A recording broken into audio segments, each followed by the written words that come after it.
Ricardo and I had been on duty for just over 2 hours when he turned to me. Did you say something? He asked, looking confused. No, I said, taking the opportunity to walk in place for a minute, bending and flexing my legs to keep them limber. It's something you have to do when you stand in one place for hours at a time. Huh, Ricardo said. I swear. He trailed off, looking blankly at the institutional gray wall in front of us. What did you think I said? I asked him. I don't know. Peters. Nothing. Forget it. You sure? If you're hearing things, you should go talk to Dr. Wagner. Or the other one. What's her name? The new one? Dr. McCullough? Ricardo said, shaking his head. No, I think I was just zoning out. Half asleep on my feet, you know? I nodded. I knew exactly what he was talking about. We had the most dull, mind-numbingly boring shift in the entire SCP Foundation, guarding a porcelain mask that looked like it belonged in the discount bin at a pop-up Halloween store. Ricardo and I stood on either side of a code-locked door leading into a room with walls of layered steel, lead, and iron. There was a small window in the door, and that was the only way you could look into the room to see the mask sitting in the middle of the space, stuck in a glass case like you'd expect to see in a museum. Opposite the doorway that we flanked was just a blank wall. To my left, the wall dead-ended. To my right, past the door to SCP-035 and past Ricardo, was another code-locked door. Only a limited number of authorized personnel were allowed through that door, myself and Ricardo included, obviously. An even fewer number of people were allowed into SCP-035's room.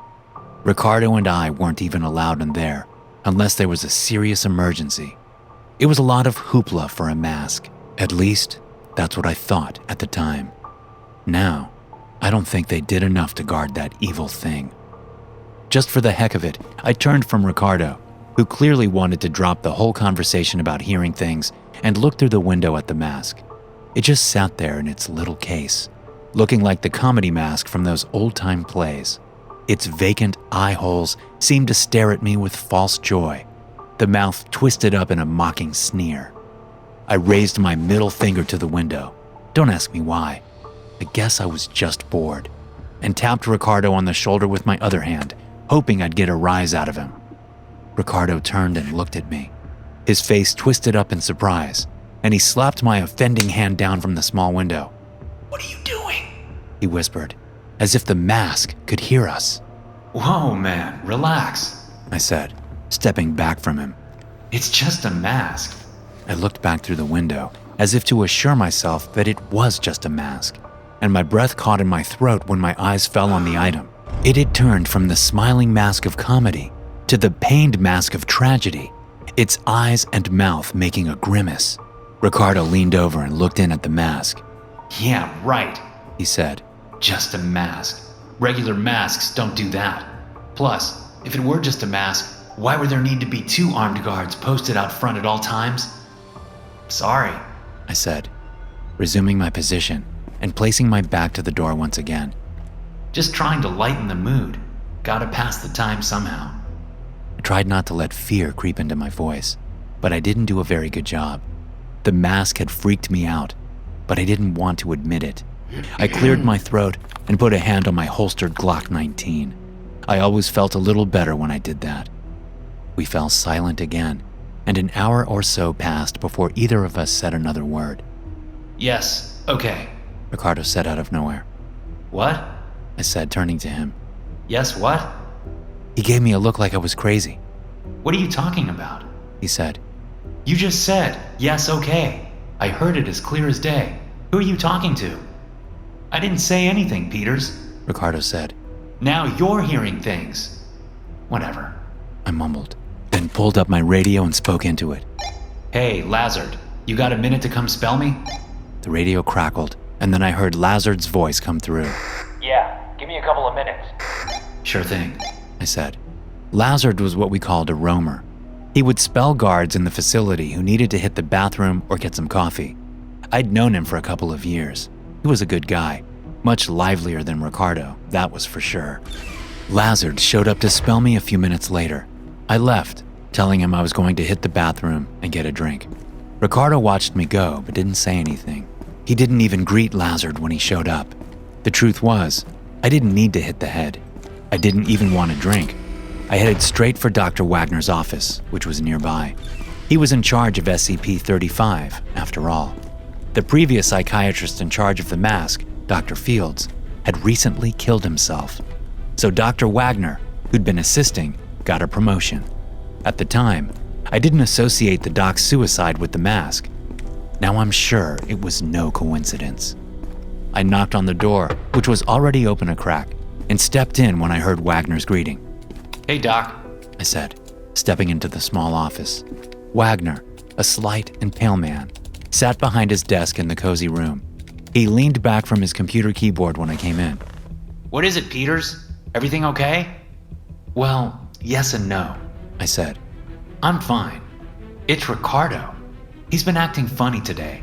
Plus, I saw SCP-035 change, from the smile to the frown. You think they're related? SCP-035 has been known to change like that on occasion. It's nothing to worry about, but I want to hear more about Ricardo. You say he's been acting funny. Can you elaborate? I thought for a moment before answering. Yeah, I think he's talking to himself. Earlier, he asked me if I said something when I hadn't. Then 10 minutes ago he said, yes, okay, out of nowhere. Then he denied saying anything. Could be a simple misunderstanding, Wagner said. but I'll go ahead and schedule a psych eval for tomorrow. You just had your weekly eval 2 days ago, is that right? Yeah, Monday. Good, okay, let me know if… An alarm blared to life, cutting off Dr. Wagner. He immediately looked at his computer screen and hit a couple of keys on the keyboard. His eyes went wide when he saw what was on the screen. I couldn't see what it was from where I stood in the office. Go! He screamed at me. Get back in there! Stop him! My training kicked in, and I turned and ran out of his office, the klaxon alarm pulsing in the hallway. I pulled my Glock 19 pistol out of my holster as I went and had my keycard ready for the exterior door when I got there. I swiped the card and entered the code quickly and stepped into the containment cell's entryway. Lazard was on the floor, a pool of blood spreading around him. Ricardo was nowhere to be seen. I advanced quickly, noting the splash of blood and brains on the wall behind where Lazard's body had fallen. He'd been shot in the head. Good God! I said, noticing that the door to SCP-035's containment cell was wide open. I could see Ricardo standing inside, near the glass case. He had the mask in one hand and his Foundation-issue pistol on the other, a Glock 19, just like mine. As I stood there, stunned, he lifted the mask to his face. No, Rico! I shouted at him. He stopped, his eyes rolling crazily in their sockets to look at me. He turned the mask in his hand to face me, and I could see that the mask was smiling again. Only when the mask was pointed in my direction did Ricardo turn his head to look at me. He had a vacant smile on his face, a smile identical to the one on the porcelain mask. Ricardo! I shouted over the sound of the alarm. Just put the mask… Ricardo fired his gun, the bullet just missing me and sending flecks of concrete pelting against my back as I jumped out of the firing line. I moved, getting closer to the door, ready to fire on Ricardo if it came to that. I ducked my head around the open doorway to get a view of what was happening, and I saw Ricardo placing the mask on his face. I watched as the porcelain seemed to fuse to his skin as soon as it touched it. If Ricardo was in pain, he made no indication of it. He turned his head, and I found those empty, smiling eyes staring straight at me. Through me, it felt like. Poor Peters! Ricardo's voice came through the mouth hole of the mask, but it was different somehow, higher, with a tinge of an accent that I couldn't quite place. You're stronger than you look. He continued. Then again, I've always had trouble getting to the dumb ones. Now you have 2 options. Help me or get out of my way. Or, of course, you can die. Don't do this, Ricardo. Ricardo's not here anymore, and he won't be coming back.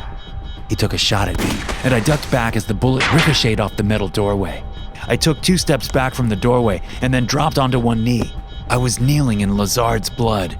I held my pistol up in my right hand, bracing it with my left. I aimed for a spot just outside the doorway, where I figured Ricardo's chest would be when he walked out of the room. A moment later, he did. I opened fire, hitting him center mass 5 times before he fell down in the doorway. I stayed where I was, trying to process the fact that I just shot my partner 5 times in the chest. I killed him! but it had to be done. My breathing was ragged, and the alarm still blaring was nothing but white noise to my addled brain. So when Ricardo sat up, it took me a long moment to process it. I just wasn't all there. I stared at the bloody bullet holes in his chest as he got to his feet. It was only when I noticed that the mask was grimacing that I snapped out of it. I fired one shot directly at the mask, but the bullet bounced right off and went careening around the room. Somehow, I knew that the only way to stop this was to get the mask off him. Luckily, Ricardo had dropped his gun when I'd first shot him, so I didn't have to worry about him shooting back at me. I fired several more rounds into him, but he just kept coming, even though it would have been impossible for a human body that damaged to move. I holstered my pistol when Ricardo was still a few steps away. I got up off my knee and charged him, tackling him just like I'd been taught back when I played high school football. He bucked and thrashed at me, but I was much bigger than Ricardo, so it didn't take a whole lot for me to pin his arms down. I went to work on the mask, zoned in on it. My only goal was to get that damn thing off his face, no matter what it took. And I did. I ripped the mask off Ricardo, taking the skin off his face with it. As soon as the mask left his face, Ricardo stopped fighting, stopped moving. He was just as dead as Lazard. But as soon as I had that mask in my hands, something funny happened. The world around me kind of dissolved, and I could hear the sweetest voices telling me to put the mask on. I could see that everything would be okay once I put it on. All my dreams would come true, and I wouldn't have another care in the world. And it seemed so real in those moments as I brought the mask toward my face. The closer it got, the more real the illusion was. The more certain I was that everything would be right with the world once that mask touched my skin. I vaguely remember hearing the shouting of the security team in the room, telling me to put the mask down. But compared to the visions and the voices from the mask, they might as well have been on a different planet. I raised the mask toward my face, not even aware that Ricardo's facial skin was dripping blood all over my hand and arm, not aware that the security team was getting closer. Just before the mask touched the skin of my face, my hand blew apart as a bullet smashed into it. The mask clattered to the ground along with several of my fingers, and the spell was broken. I scrambled away from the mask, paying little mind to the immense pain in my hand. I propped myself against a wall as the security team slammed down a protective case over SCP-035. I held up my hand and noticed that the only surviving digits were my thumb and pinky. I took off my belt and wrapped it around my wrist to help stop the bleeding as I waited for the medics to show up. Now, as I sit in my containment cell, waiting for the next round of tests and interviews with psychologists and doctors, I know I got off easy.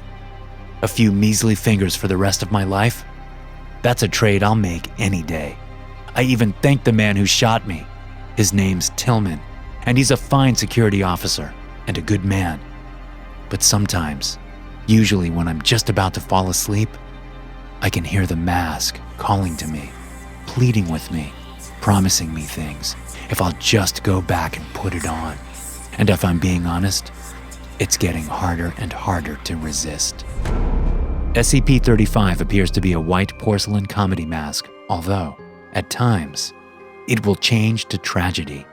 In these events, all existing visual records, such as photographs, video footage, even illustrations of SCP-035, automatically change to reflect its new appearance. Subjects within 5 to 6 feet of SCP-035 experience a strong urge to put it on. When SCP-035 is placed on the face of an individual, an alternate brainwave pattern from SCP-035 overlaps that of the original host, effectively snuffing it out and causing brain death to the subject. Subjects then claim to be the consciousness contained within SCP-035. SCP-035 has demonstrated the ability to remain in cognitive control of a body experiencing severe structural damage, even if the subject's body literally decays to the point where motion is not mechanically possible. SCP-035 has proven to be highly sadistic, prompting some to commit suicide and transforming others into near-mindless servants with linguistic persuasion alone. Hey guys, thanks for listening. Be sure to subscribe to the podcast for more SCP stories like this one. You can also check out some more episodes from the SCP Experience podcast here.